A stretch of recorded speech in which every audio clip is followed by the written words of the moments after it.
Magandang gabi po sa inyong lahat.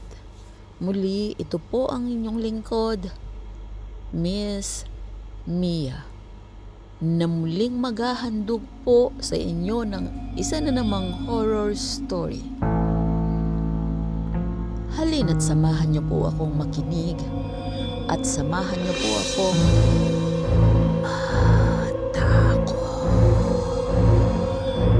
si Mario ay ang tipo ng taong parang walang kinatatakutan pagdating sa oras. Bawat gabi o mas tamang sabihin, bawat madaling araw, pare-pareho ang kaniyang ginagawa. Inom, billiard, kwentuhan, tawanan, kasama ang kanyang mga barkada. Umaabot sila hanggang sa isang oras na lamang ang natitira bago pa sumikat ang araw. Para kay Mario, gabi ang kaniyang buhay. At ang kaniyang apartment unit sa ika-12 palapag ng isang lumang gusali sa gitna ng lungsod ay isa lamang lugar na kanyang inuuwian para magpahinga at matulog. Mapang-asar si Mario. Pilosopo. Madalas pa siyang tumawa kapag binabalaan ng mga kaibigan tungkol sa kababalaghan ng lumang gusaling kaniyang tinitirhan. Pero noong isang Biyernes ng gabi, eksaktong 3:00 ng madaling araw, nagbago ang lahat.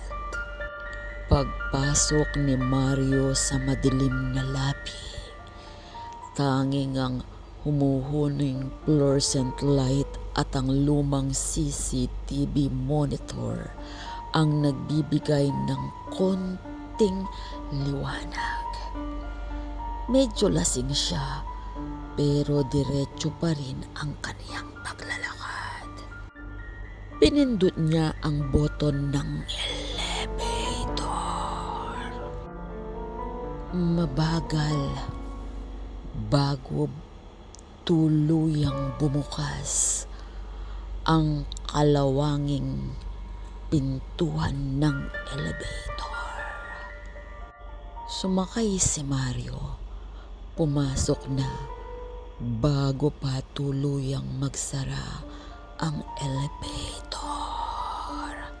At nang nasa loob na siya ng elevator, biglang may malamig na hindi nagmumula sa kahit anong aircon. Malamig na hangin. At doon niya napansin ang isang babae. Nakatayo ito sa pinakadulong sulok sa kaniyang kanan. Nakasuot ito ng mahabang itim na damit na parang damit panglamay. At ang laylayan nito ay sumasayad sa sahig. Nakatungo ang ulo ng babae. Napakahaba ng kaniyang buhok at tila wari basang-basa ito. Tinatakpan ng kaniyang buhok ang mukha ng babae.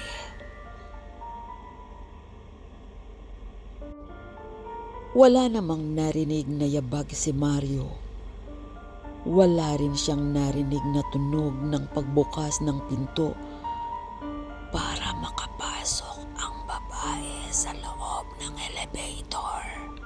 Nakaramdam siya ng kaba.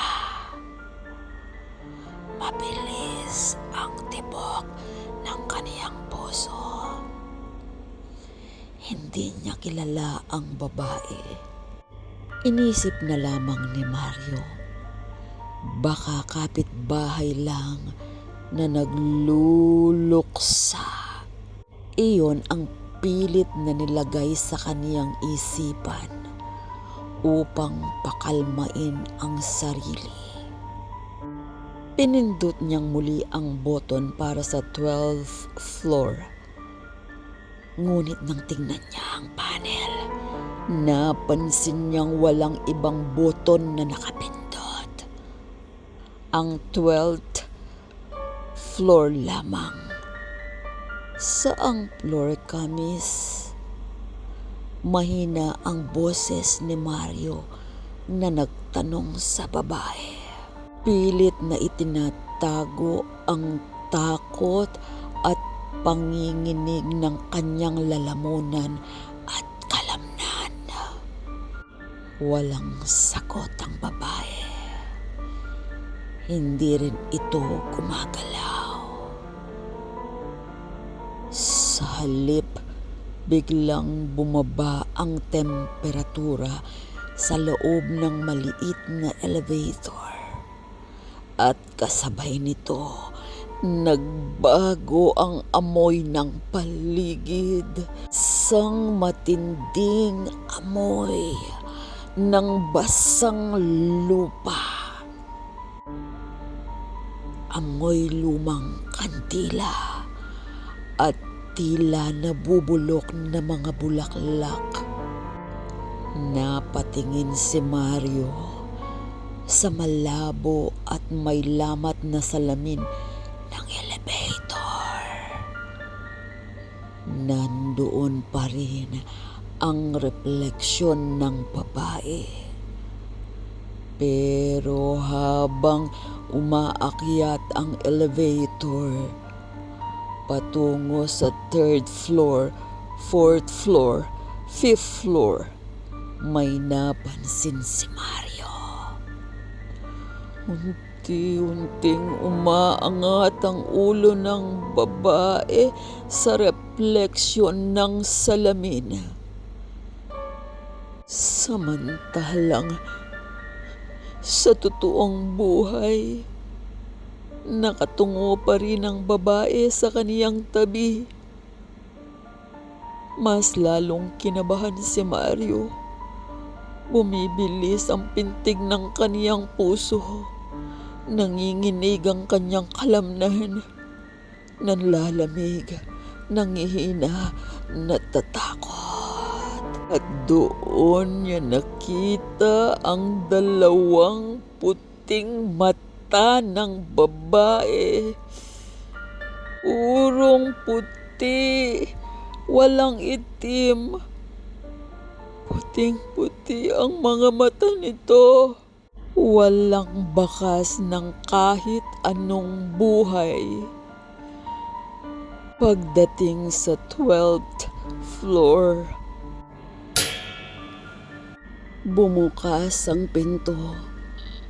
Halos tumakbo si Mario palabas. Mabilis niyang kinuha ang susi mula sa nanginginig niyang mga kamay. Pagpasok sa kanyang apartment, agad niyang isinara ang pinto. 1, 2, 3, 4, 5 lock ang kanyang sinara. Hindi siya mapakali buong gabi. Naiisip niya ang mga puting mata ng babae sa elevator.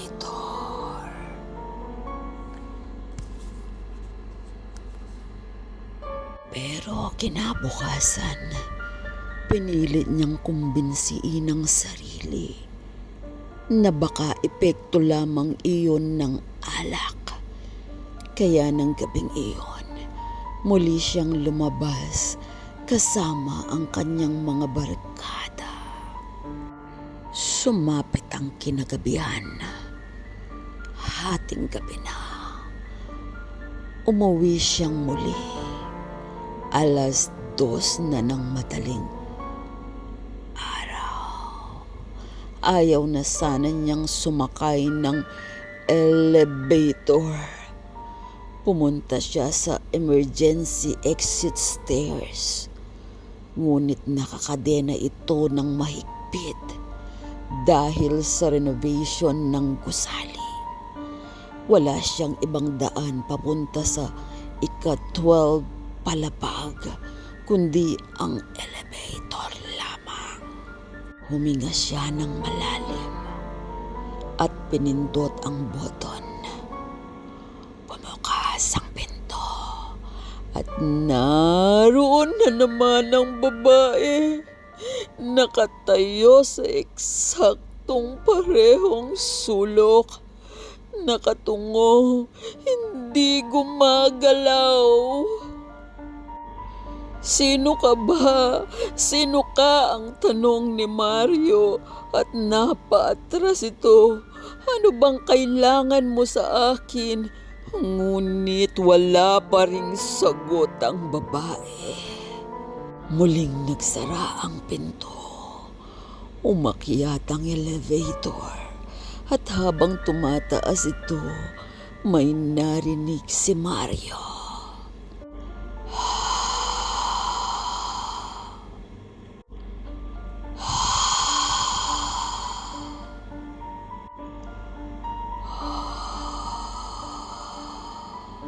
Mabibigat na paghinga.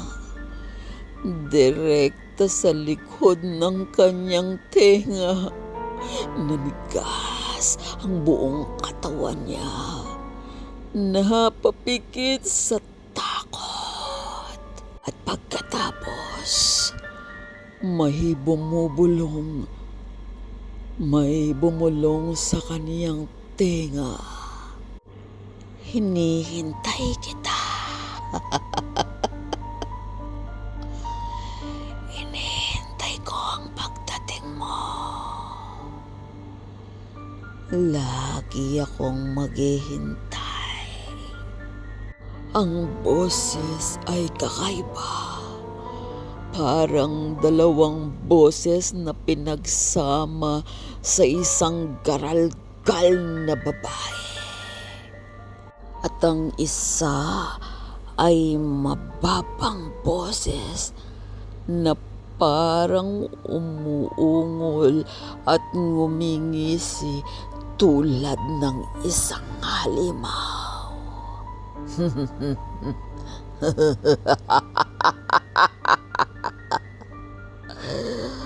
Hinihintay kita.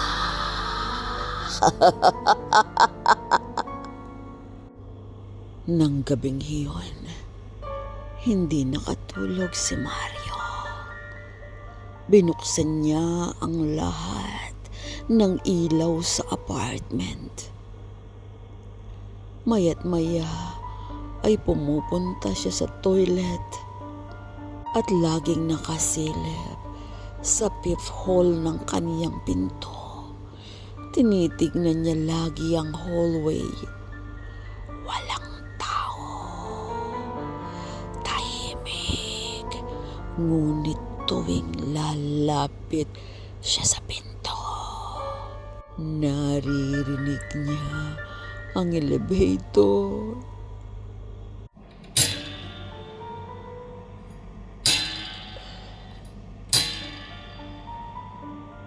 Bubukas at magsasara. Kahit wala namang ibang residenteng sumasakay o bumababa sa kaniyang palapag. Gabi-gabi na lamang itong nangyayari. At habang lumilipas ang mga araw, lalong lumalala ang kababalaghan. Sinusubukan ni Mario na wag nang lumabas. Pero tuwing sasapit ang gabi, may kakaibang puwersa na tila humihila sa kanya palabas. Parang may bulong sa kaniyang isip. Lumabas ka. Pumunta ka sa kanila. puntahan mo sila. At tuwing umuuwi siya sa madaling araw, naroon ang babae. Bawat gabi, mas lumalapit ito. Noong unang gabi, nasa sulok lamang siya. Noong ikatlong gabi, nakatayo na siya sa gitna ng elevator.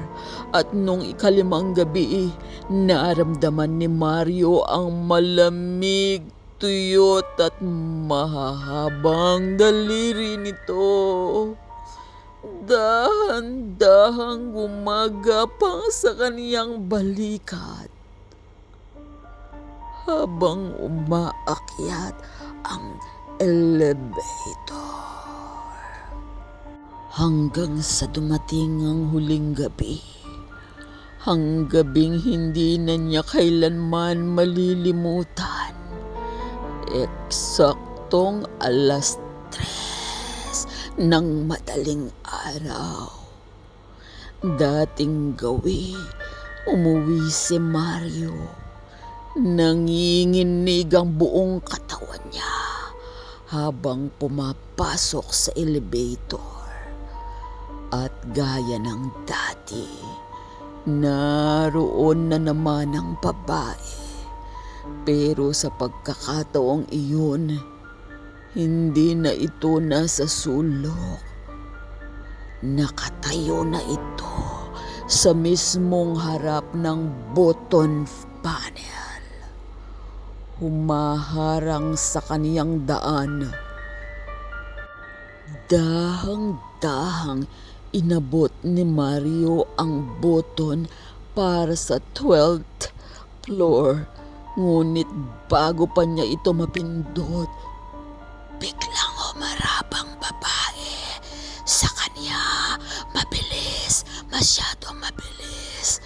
Dahang-dahang itinaas ng babae ang kaniyang mukha. At doon nakita ni Mario ang tunay nitong mukha.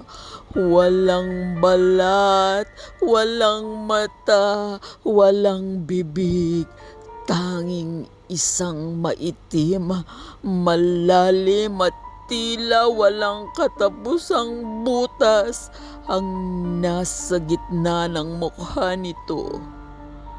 Mula sa butas na iyon, sumingaw ang amoy ng nabubulok na bangkay. Napaatras si Mario, pero wala na siyang mapupuntahan. Biglang nagsara ang elevator.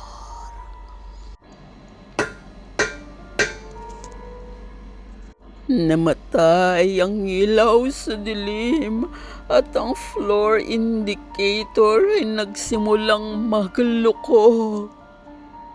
12, 11, 9, 4, 0, 1, 2. Napatingin si Mario sa indicator. Oh no, hindi. Hindi totoo ito. Hindi. Oh no, no, no, no, no, no, no, no, no. Nanginginig ang kaniyang boses. At pagkatapos, isang malakas na kalabog. Naputol ang kable. Bumagsak ang elevator. Mabilis, napakabilis.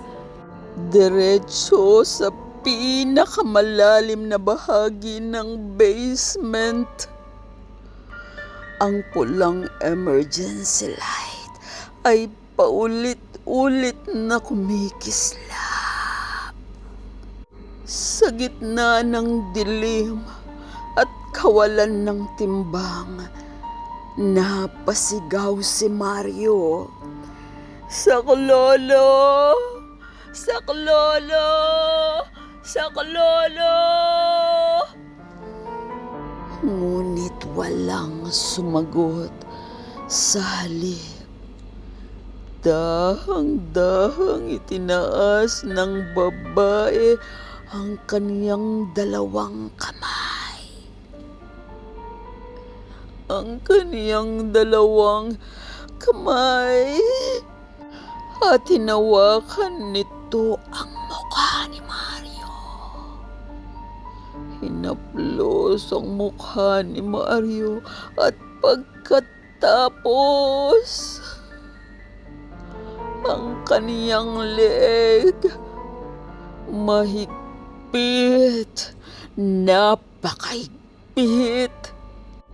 Inilapit ng babae ang mukha nito kay Mario at muling bumulong.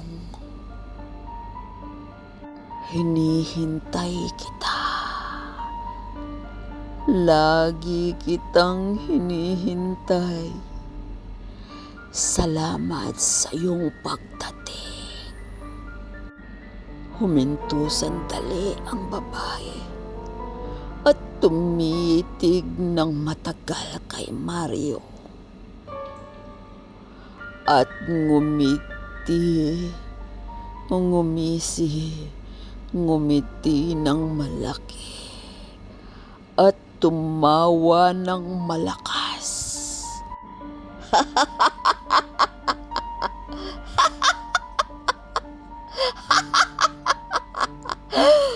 Sa wakas,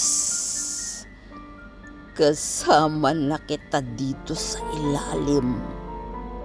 Sa wakas.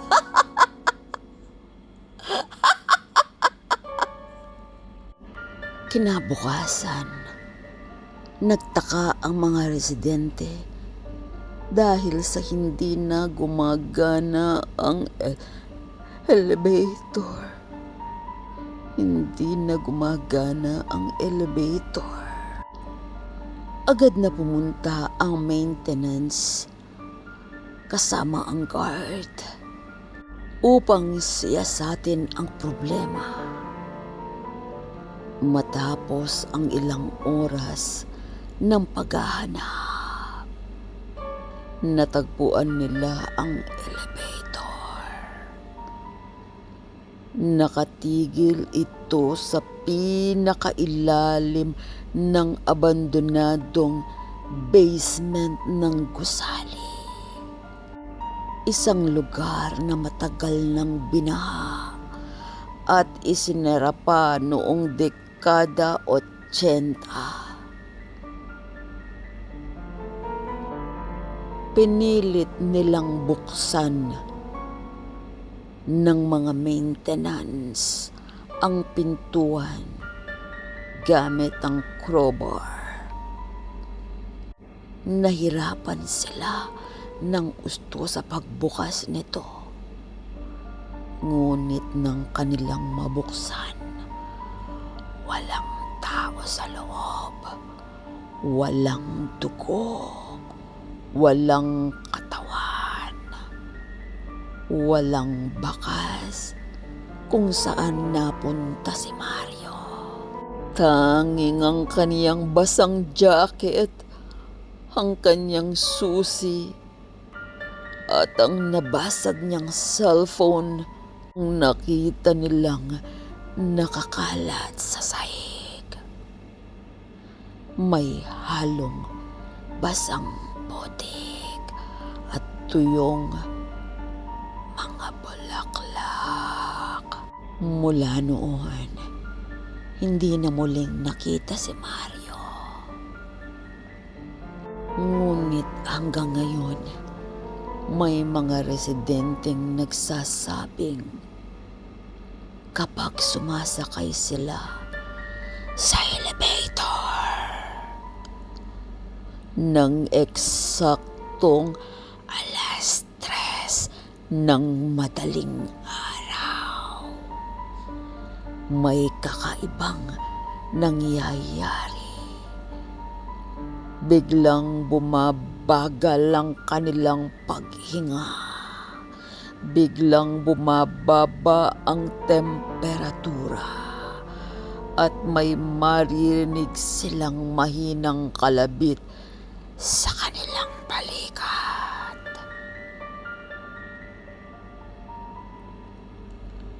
At may mga pagkatok.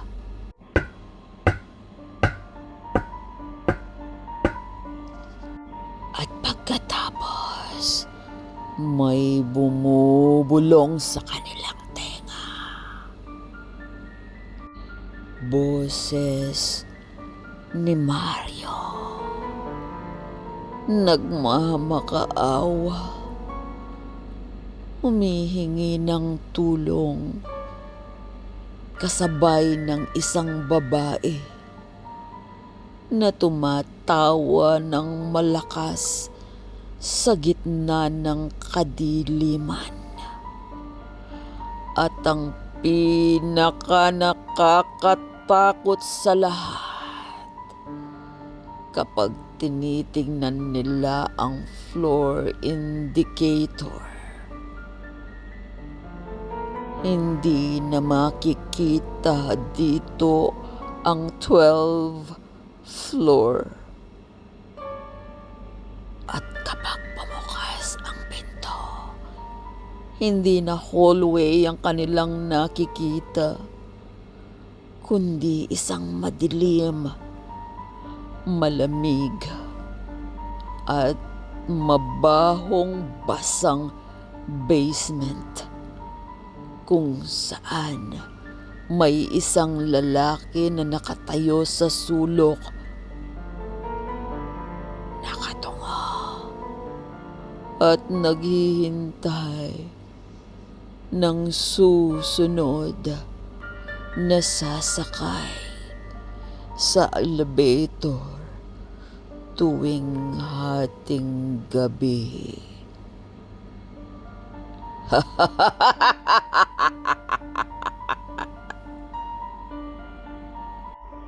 Ikaw, magpapalit ka pa ba ng uwi at sasakay sa elevator ng hating gabi? Tumingin ka sa iyong tabi. Baka may kasama kang naghihintay sa elevator.